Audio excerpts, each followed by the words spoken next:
Hi everyone, my name is Mike Velez. This is my introduction video for EDL 853, Special Education for School Leaders.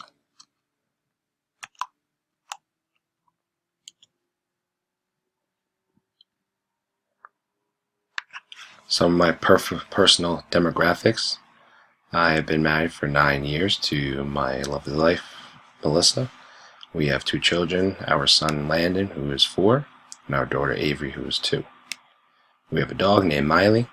I've been teaching physical education for 10 years now, and I am a PE teacher at a K-8 elementary/middle school in Newark, New Jersey, and I also coach high school lacrosse.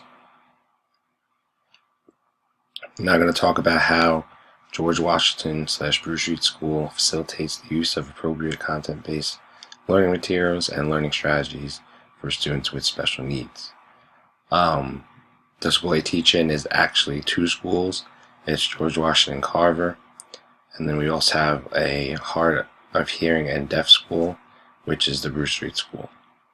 So the initial process that we go through is that our teachers request an IRS intervention from the CST, Child Study Team.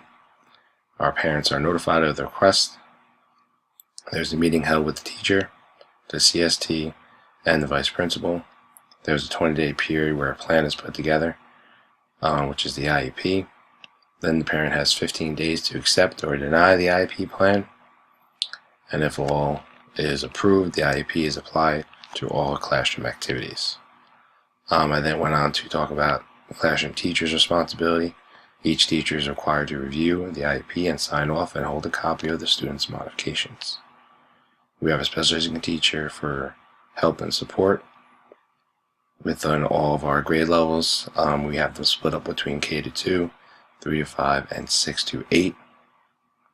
We have yearly IEP meetings with case managers, CST members, grade level VPs, and any instructional staff that interact with students to update their modifications.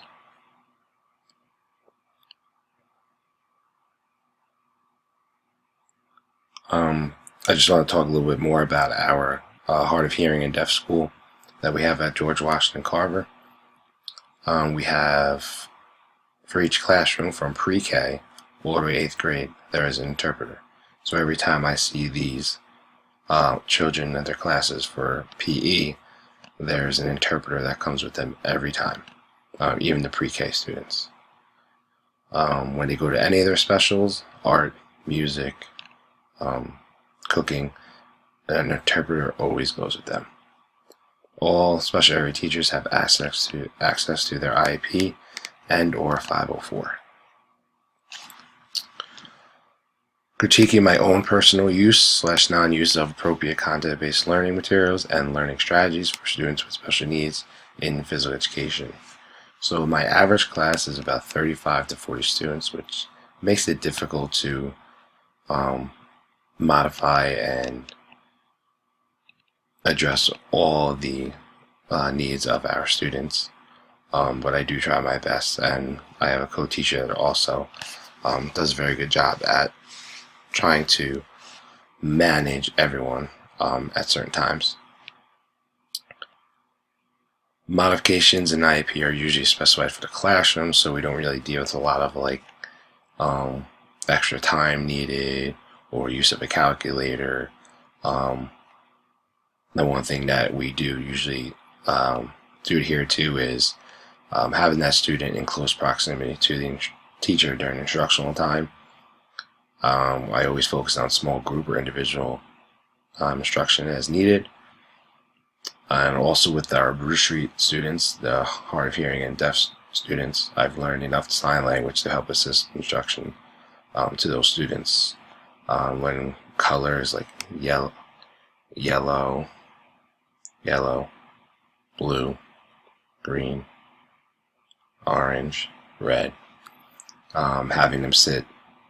This means sit. This means line. Having them line up to end class.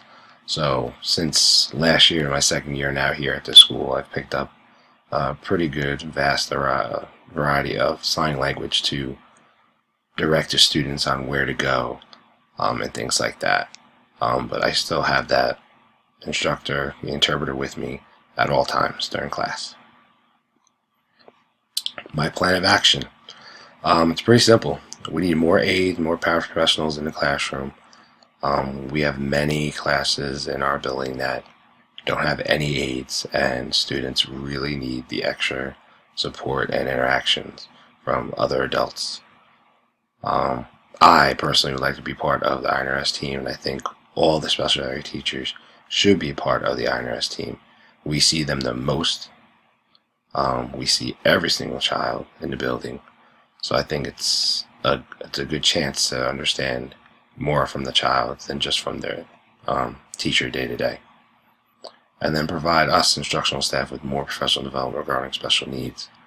We still have many teachers in my building say, I'm not a special ed teacher, but you still need to be able to understand the needs of every student. Funding.